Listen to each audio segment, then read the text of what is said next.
والله المدينة بجد والله المدينة بجد.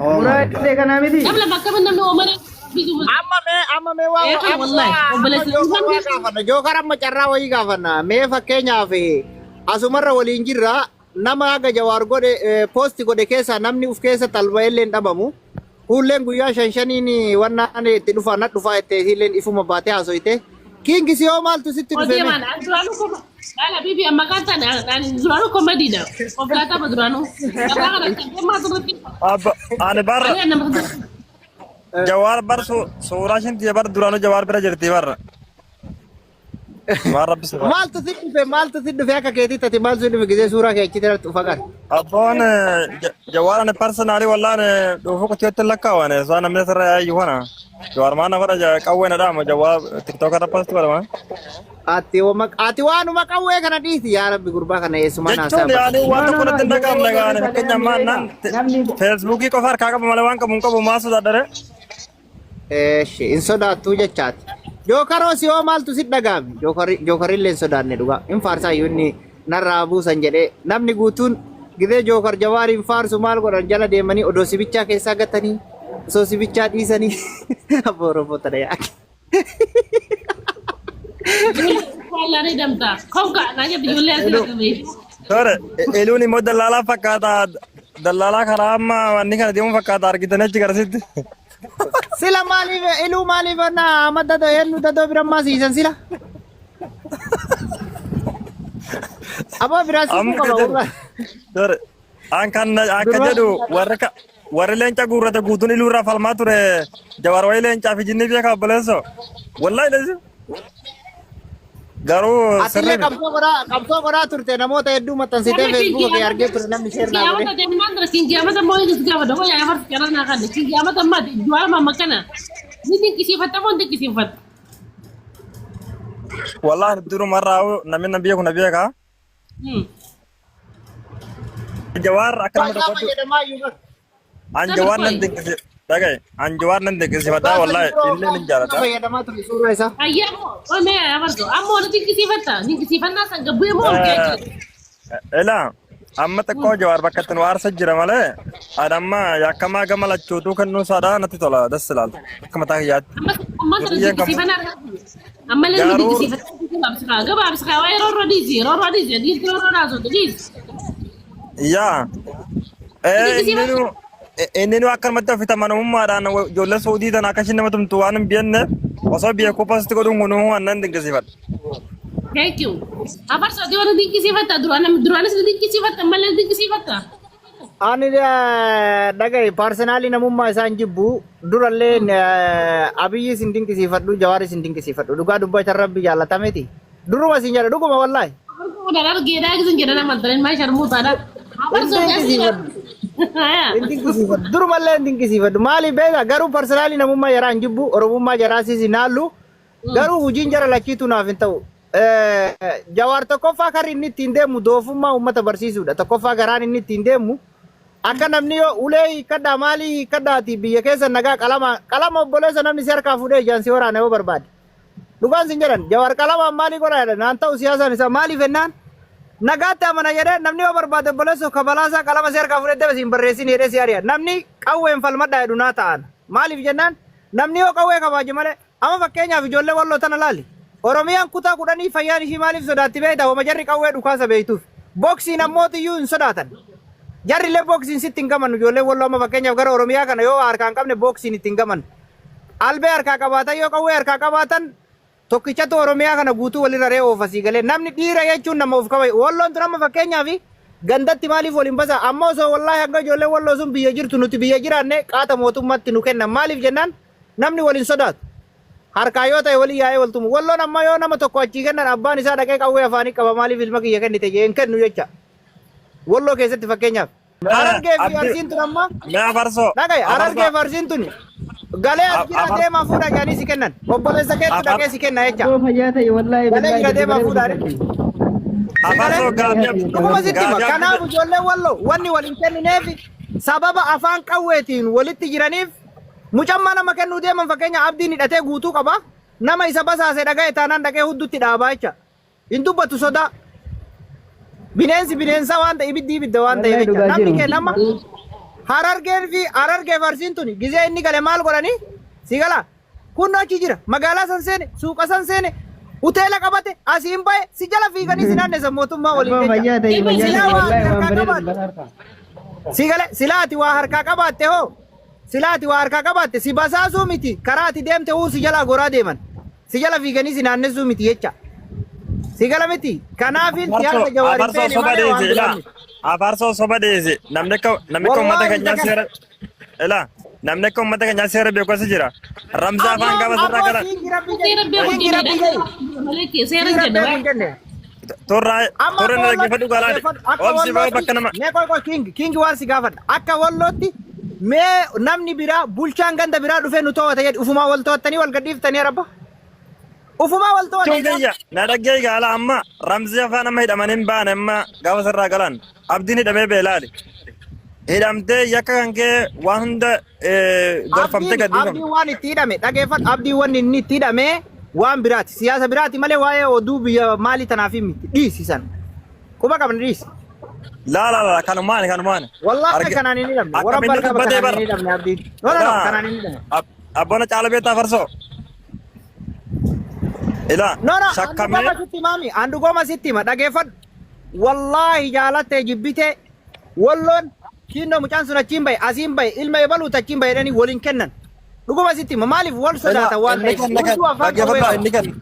inni kan naa jira boo dhageeffadhu ma argaan jirtu faarsa bulaa baay'ee sarara yaan jiru warra asirraa dhiise dero warra asirraa dhiise sorga okay maqaa keenya dhageeffadhu dheengadduma tana baraarii maal jedhaa ture laayivii gubbatti namni maqaa kiyya jawaariin ga'e yoo beeytan rabbeedhaan haa kennaa galee qawwee hudduu dhaabaa jechaa ture himuu sodaatte ijoolleen takkittiin isi wallahi galeen qawwee hudduu dhaabaa nam takka himuu didan jecha achii alii tokko jennaan alii san irraa kadhatan alii sanii miti jedhanii si gala miti gara keenyatti akkasiin miti akka keessan kaname gara keenyatti abbeeraan keetu si kenna haadhaaf abbaa kee yoon ta'in abbeeraan kee si jala fiigee si basaasa jecha silaa qawwee terka qabaatte ti jala gorte oromiyaan ni beeyta si galee soo kanaaf ani siyaasni kiyya har'as borus warra bosonaa kana si galee warra wallaggaa kana fedhan nuwaa fedhan oromiyaa tana guutuu dhageeffadhu fedhan oromiyaa tana guutuu video gara tokko jira wallaa kaleessa Jawaar Maammadin leenjisiifadha arrellee Jawaar Maammadin siyaasa waan nama tasirrisaa miti anuma suuraa xiyya dantaasiifi andugansi wallahi Jawaar Maammadin wallahi billahi dibbe afarsoon amma ijoollee nyaarratti abbaan dhiibbaa godha kiingi amadichaa ture akkamittiin dhiibbaa godha afarsoon afuu akkamaan jedhani laa ati gara feesbuukaa babarreessaa turte si argaan ture feesbuuk wallahi namaa sheer naa godhe ijoollee hedduu ijoollee yaani gasti barra namni onni kun yoon to'atamin maali waan jedhu barreeffama dheeraa tokko fa'aa barreessaa turte ijoollee amma biyyuma kana keessa jiran irratti si argaan ture jechuu barbaade. Aywa yaada Jawaar yoo hubattan warree iftoomina qabdan namoonni dandeettii qabdan hamma nama miinatti dhugaa qabadhaa kottaan jenne. Ammatti nama miinere dhugaa qabda. Jechuun fakkeenyaaf akka inni jedhetti gaa namoonni yaada keessan bilisaan ibsatan hamma miidhaa namarraan hin geenye jedha yaada bilisaan jechuun yaadi keessan osoo dhuunfaan nama jibbaa irraan qabaanne akka hawaasummaatti. Kingi anaafsi wal beeyna dhiisime dhuguma wal gaafan gaafa mubaarak dhufee gastii kee irra seene maal jechaa turre sababa san dura wal lola qabnaanu dhaggeeffadhu laale isin abbaan feemasa godaanaa barra waan rabbi si godha baleessoo namni sin beeku hin jiru duraanii maaltu sin beeku wallahi yaa eenyu fuullee dhaggeeffadhu masitti mala dura jarri namni beeku hin jiru ila jaalibsaadha isa kana akkanumatti yaadituma haadhuma faatee faan rabsanii beektaa boontuu jimmaa faan rabsanii namni isaan beeku hin jiru wallahi namni isaan beeku hin jiru isaan gandoo keessa deemanii namni gastii nagalchaa jedhee boo'u dhugama yoo dubbanne meekin gastii nagalchaa boo'u ture wallahi nama wajjinuun haasa'u dhaggeeffadhaa jedhani namni gastii irraa ganna darban jedhee namni gastii irraa ganna darban jedhee deemee suuraa namaa kutatee taa'aa bar nama shanirra suuraa namaa fudhatee gastii irraa namuusan jedhee eenyu ilaa farsoon dhaggeeffadhaa tokkoffaa laali ani akka mataa kiyyaatitti walloo bakka bu'ee son taane wallahi eenyuma walitti tokko horii qabala gantaan ani kaasee mubaarak irra dhuftee Dhaga'i wanni Wallahi. lolli kun irraatti ka'e si wallahi dhugaa dubbachuudha wanni Abboo lolli kun irraatti ka'e barisin si. nana gefadaale mubaarak balleessine tani xinnaa guddaa wal jaartaniiti barga itti kaata yoo Yeroo wal san dubbanne. mubaarak balleessinu Somarii dhugaa isaare. irra dubbamu warra hin dhufne amantaa kana. Maaleera dhufan yakko nama tokko namummaa dubbanne yoo dubbanne. Mana mummaa dubbatan ni balleessinatanii dhuftanii. Daadhi madhuunfaatiin miti. Mubaarak. Si ajjeesa jennaan hin sodaatan. Mubaarak feemesaa nama lubbuun afira jiru na gefadu. Jaabo wallahi kingi gama kingi Ahmad. Afar sura karar gede afanin firras abbale so yeruga zain. Hai. Amma wala ga Amma kuulee dhaga'immaa. Kuulee dhaga'immaa rabbi edila. Kuulee. Ani Kuulee dhaga'e fadula. kalau bakka adii si kingi yaa rabbi gurbaa kana kun weessuu geessi. Afan jalli sarab dada da gini gina. Ana mesin lachu sirritin beeka akkan mayyadan jechu lafatti lol beeku baanno. Ana ma farso sibir du fakka wallahi si nyaachee si obaasun hin beek akka santuuni. Kingi Ahmad ammoo jechuma kana chakka jeesun hin beek. Maalifu afarso karar gede argee keessa guddatee karar gede isa guggodhaa afaan qofaan haasawasii galte. Wallahi laazim. Afaniin haasafarsan. Bila lookiidha wallahi billahi. Wallahi ima si dandeette. Odoo wallahi ani arrabbii kiyya kakadha namni akka keetii kun arsii keessaa faragee keessatti odoo dhalate barbaadee ajjeesa. Walloon ima si dandeette wallahi walloon tuni. Ima makaraa Yaa darbe. jechuun waa'ee walloo dhiisiiti. Tore mee waa'ee walloo dhiisee rabbi dhiyeessite mee yaad. Uummanni kun wallahi billahi kasi guddise moo cinqii dandeette wallahi ijoollee walloo tuni haa jiraatu. Asla- Aslaan masa kutusan ture maal godhatuma. Inni wari fatta gara garte. Garuu afaan somaa akkana rifatta garuu gaatin nama takka maqaa kiyya na dhageessas ma dhugaat. Waa kana riwata. Nama maqaan Ahmad dhaggeeffatu nama maqaan Ahmad Kiingii fi jawaan wal fageenya maqaan qabanii. isaa Ahmad irraa kaanaanii sodaa ani bakka Ahmad himatti beeka Ahmad cululleetti beeka Ahmad irraa kaanaan narraa kun. Ahmad irraa kaanaan irraa galeen. Akenni wanta gogoon Ela Ahmad Cullee ragaa si bahe afarsoon kijibaadha jedhe wallahi ijoollee walloo irra laalina jedhe wallahi dhumarratti jechuudha. Akkasumiti. amma barkiingi bar dubbii finneera ana kulleen akka baante ana kuma argeeti galee afaanuma dubbadha malee garaa waan qabu. Amma Oi ati faati. tuku san siinin tuku bakka taa'e jagara.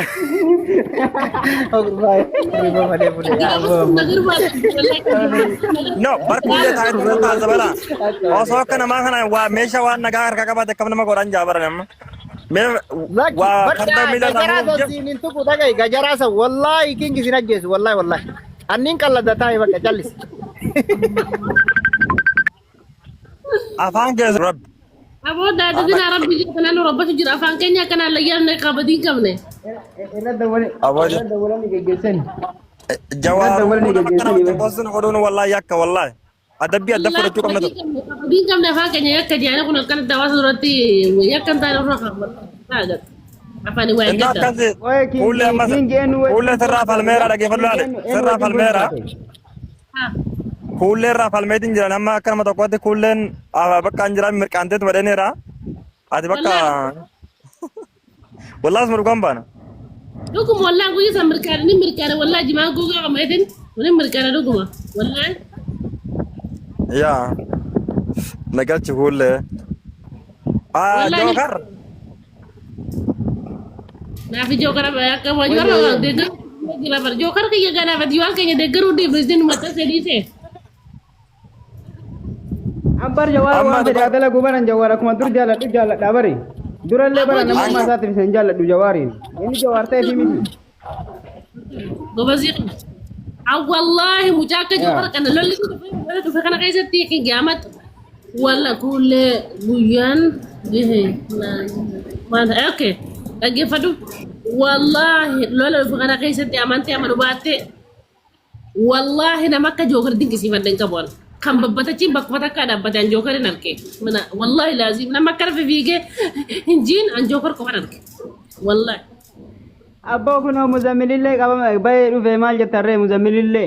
Naafi muzammil qabne naa muzammil rakkannee dulaaba seenee dulaaba baade.